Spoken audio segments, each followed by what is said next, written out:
The Olympics has made a move to ban trans women and cis female athletes with, quote, male levels of testosterone from competing. This new rule could go into effect as early as February of 2026, when the Winter Olympics will be held in Italy. Now, transgender women not being allowed to compete in the women's category. Let's put that aside for just one quick second. Let's talk about the idea that testosterone is what makes you male or female. Now, it's worth noting that they are not putting the same rules in place for men, saying that men can't compete if they have higher levels of estrogen, or men have to fit within a certain band of testosterone. The other complicating factor here is that there is not a single test that gives you a perfect, here's what your T level is.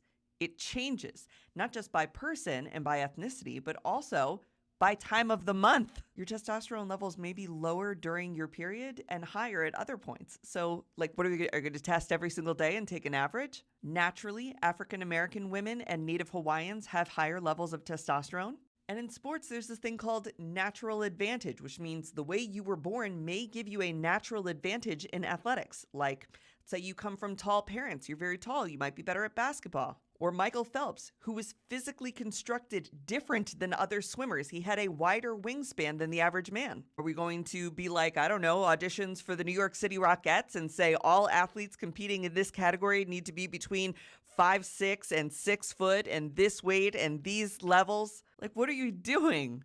Certain types of birth control can raise your T. So can stress. So can obesity. Your age, insulin resistance, if you have PCOS or not, if you still have your ovaries or not.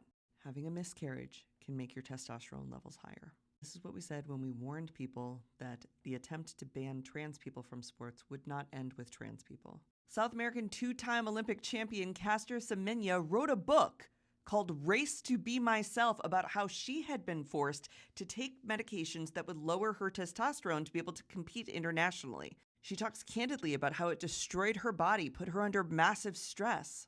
Back in 2015, Paula Radcliffe, who was a British runner, testified against Dutee Chand of India, claiming that her testosterone levels were too high and she should be disqualified from sport. Dutee won that case and her right to compete. And it's honestly just a shame that we are still doing this. Gender tests like this inevitably lead to genital inspections.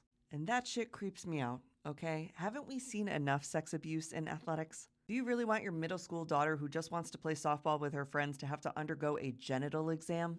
And who does those exams? The coaches? The school nurse? No.